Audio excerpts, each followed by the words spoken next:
Iran की मार से परेशान यूएई अब संभावित हमलों से बचने के लिए हर तरह की जुगत करता नजर आ रहा है। खाड़ी में बढ़ते तनाव और हाल के हमलों के बाद संयुक्त अरब अमीरात ने अपने सबसे अहम ठिकानों की सुरक्षा बढ़ानी शुरू कर दी है।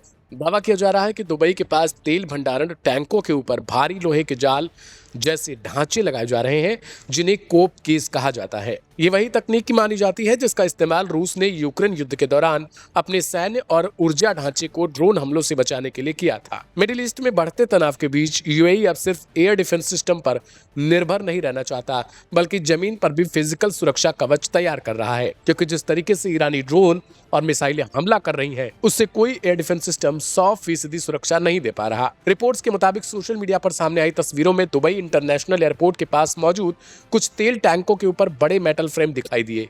माना जा रहा है कि इनका मकसद सीधे बड़े मिसाइल हमलों को रोकना नहीं, बल्कि छोटे और मध्यम आकार की ड्रोन हमलों के असर को कम करना है, खासकर ऐसे ड्रोन जिन्हें कम ऊंचाई पर उड़ाकर अहम इंफ्रास्ट्रक्चर को निशाना बनाया जा सकता है। सुरक्षा विशेषज्ञों का मानना है कि ऐसे ढांचे हमले की ताकत को कमजोर कर सकते हैं और तेल भंडारण या गैस सुविधाओं को पूरी तरह तबाह होने से बचा सकते हैं। हालांकि अभी तक आधिकारिक तौर पर यह साफ नहीं किया गया कि कितने ढांचे बनाए जा रहे हैं और उनका निर्माण कब शुरू हुआ। खाड़ी क्षेत्र में हालिया तनाव के दौरान यूएई ने दावा किया था कि उसने बड़ी संख्या में मिसाइलों और ड्रोन को इंटरसेप्ट किया, लेकिन इसके बावजूद कुछ अहम ऊर्जा ठिकानों को नुकसान पहुंचने की खबरें भी सामने आई। फुजैरा पोर्ट और ऊर्जा सुविधाओं पर असर की वजह से अब आर्थिक सुरक्षा भी उतनी ही बड़ी चिंता बन चुकी है जितनी की सैन्य सुरक्षा।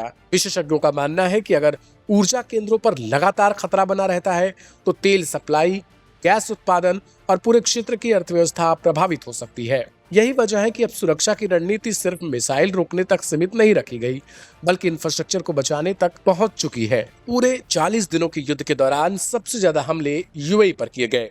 ईरानी ड्रोन और मिसाइल्स लगातार यूएई के अलग अलग ठिकानों पर बरसती रहीं, खास तौर पर दुबई जैसे इलाके। एक इंटरनेशनल एयरपोर्ट को महीनों तक बंद रखा गया, हालांकि कुछ कुछ घंटों के लिए खोला जाता रहा, लेकिन कहा जा रहा है कि यूएई को इससे बहुत ज्यादा आर्थिक तौर पर नुकसान हुआ। सबसे अहम सवाल लेकिन ये है, क्या संघर्ष विराम जैसे दावों के बावजूद मिडिल ईस्ट में खतरा कम हुआ है? क्योंकि सुरक्षा उपायों की रफ्तार कुछ और कहानी बताती नजर आती है। यूएई का यह कदम संकेत देता है कि खाड़ी के देश आने वाले समय में ड्रोन युद्ध को सबसे बड़ा खतरा मान रहे हैं। यानी आने वाले दौर में जंग सिर्फ मिसाइलों से नहीं, बल्कि आसमान से आने वाले छोटे हथियारों और उन्हें रोकने वाले लोहे के कवचों के बीच भी लड़ी जा सकती है। पर क्या लगता है आपको, क्या यूएई का ये जाल ईरानी ड्रोन से बचा पाएगा या नहीं?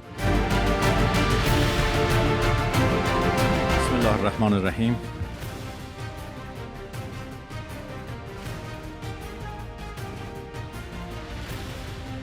नई दिल्ली में चल रही ब्रिक्स देशों की बैठक उस वक्त अचानक तनाव की अखाड़े में बदल गई जब ईरान और यूएई के प्रतिनिधि आमने सामने भिड़ गए। माहौल इतना गर्म हो गया कि रूस को बीच में आकर मामला शांत कराना पड़ा। दरअसल मिडिल ईस्ट में हाल ही में हुए भीषण युद्ध को लेकर दोनों देशों के बीच पुराना तनाव एक बार फिर फूट पड़ा। ईरान के विदेश मंत्री अब्बास अराक्ची ने यूएई पर बेहद गंभीर आरोप लगाते हुए कहा कि उसने अमेरिका और इजराइल का साथ देकर ईरान के खिलाफ सैन्य कार्रवाई में मदद की। ईरान का दावा है कि यूएई ने अपने एयरबेस, हवाई क्षेत्र और खुफिया जानकारी तक अमेरिका और इजराइल को उपलब्ध कराई। ईरान ने यहाँ तक कहा कि उसने यूएई पर हमला नहीं किया था, बल्कि आत्मरक्षा में यूएई की जमीन पर मौजूद सिर्फ अमेरिकी सैन्य ठिकानों को निशाना बनाया था। इसके बाद यूएई की तरफ से भी तीखा जवाब आया। यूएई के प्रतिनिधियों ने आरोप लगाया कि हालिया संघर्ष में ईरान ने उनके ऊर्जा ठिकानों को निशाना बनाया, पूरे क्षेत्र की सुरक्षा को खतरे में डाल दिया। दोनों पक्षों के बीच बहस इतनी बढ़ गई कि बैठक का माहौल पूरी तरह तनावपूर्ण हो गया। सूत्रों के मुताबिक ईरान के विदेश मंत्री अब्बास अराक्ची और यूएई के विदेश मामलों के राज्य मंत्री खलीफा शाहीन अल मरार के बीच बहस लगातार तेज होती चली गई, जिसके बाद रूस के विदेश मंत्री सार्गे लावरोव को बीच में आना पड़ा। यह पूरा विवाद उस 40 दिन के युद्ध से जुड़ा है जिसने पूरे पश्चिम एशिया को हिला दिया था। 28 फरवरी 2026 को अमेरिका इजराइल ने ईरान पर बड़े हमले कर दिए थे। इसके जवाब में ईरान ने खाड़ी देशों में मौजूद अमेरिकी सैन्य ठिकानों पर मिसाइल और ड्रोन हमले शुरू कर दिए। इस संघर्ष में कई ऊर्जा ठिकाने तबाह हुए और पूरे इलाके दहशत में फैल गए। इसी बीच ऐसी रिपोर्ट भी सामने आई कि युद्ध के दौरान इजराइल के प्रधानमंत्री बेंजामिन नेतन्याहू ने गुप्त रूप से यूएई के राष्ट्रपति से मुलाकात की थी। हालांकि यूएई ने इन दावों को खारिज कर दिया, लेकिन ईरान अभी भी मानता है कि यूएई इस संघर्ष में तटस्थ नहीं था। इन मतभेदों का असर ब्रिक्स बैठक पर भी साफ दिखाई दिया। पश्चिम एशिया संकट पर सदस्य देश कोई साझा बयान तक जारी नहीं कर सके। इस पूरे तनाव के बीच भारत के विदेश मंत्री एस जयशंकर ने शांति और कूटनीति पर जोर देते हुए कहा कि वैश्विक अर्थव्यवस्था के लिए यह बेहद जरूरी है कि स्ट्रेट ऑफ हॉर्मुज जैसे अहम समुद्री रास्तों पर व्यापार बिना किसी रुकावट के चलता रहे। तो इस तरीके से ब्रिक्स सम्मेलन में दोनों भिड़ते हुए नजर आए। रूस ने रोका और ये तू मैं इंटरनेशनल लेवल पर देखी गई। अब हमारी अगली रिपोर्ट में देखिए मिडिल ईस्ट में क्या कुछ खास।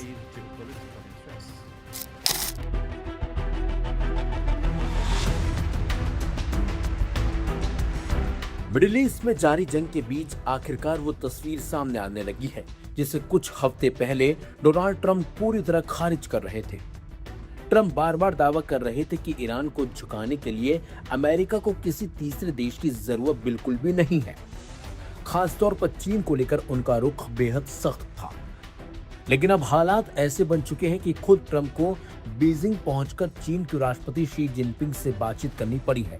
और यही वजह है कि अब दुनिया भर में चर्चा तेज हो गई है कि आखिरकार ट्रंप को भी चीन के सामने झुकना पड़ा है। स्थानीय चीनी मीडिया और अंतर्राष्ट्रीय रिपोर्ट्स के मुताबिक ट्रंप और शी जिनपिंग के बीच मिडिल ईस्ट में शांति बहाली, ईरान संकट और रूस यूक्रेन युद्ध को लेकर लंबी चर्चा हुई है। हालांकि बातचीत की पूरी डिटेल सामने नहीं आई है, लेकिन इतना तो साफ हो गया है कि अमेरिका अब बैकडोर की डिप्लोमेसी के जरिए चीन की मदद लेने को मजबूर हो गया है। दरअसल अमेरिका करीब 3 महीने से ईरान के साथ तनाव और संघर्ष में उलझा हुआ है। तमाम सैन्य दबाव, प्रतिबंध और धमकियों के बावजूद वॉशिंगटन को कोई निर्णायक सफलता नहीं मिली है और यही कारण है कि ट्रंप प्रशासन अब खुद खत्म करने के लिए इसे नए रास्ते तलाश रहा है। दिलचस्प बात तो यह है कि बीजिंग रवाना होने से ठीक पहले ट्रंप ने पत्रकारों से कहा था कि उन्हें ईरान के मुद्दे पर चीन की जरूरत बिल्कुल भी नहीं है। लेकिन दूसरी तरफ अमेरिकी विदेश मंत्री ने साफ शब्दों में कहा कि अगर चीन ईरान पर दबाव डाले तो खाड़ी क्षेत्र में हालात बदल सकते हैं। असल में चीन और ईरान के रिश्ते बेहद गहरे माने जाते हैं। चीन ईरान से सबसे ज्यादा तेल खरीदने वाले देशों में शामिल भी है। बदले में बीजिंग तेहरान को आर्थिक और रणनीतिक समर्थन देता भी है और यही वजह है कि ईरान चीन की बात को पूरी तरह नजरअंदाज नहीं कर सकता। यही नहीं, बीजिंग में मौजूद ईरानी दूत ने भी हाल ही में संकेत दिए थे कि अगर चीन किसी समझौते का गारंटर बनता है तो युद्ध जल्द खत्म हो सकता है।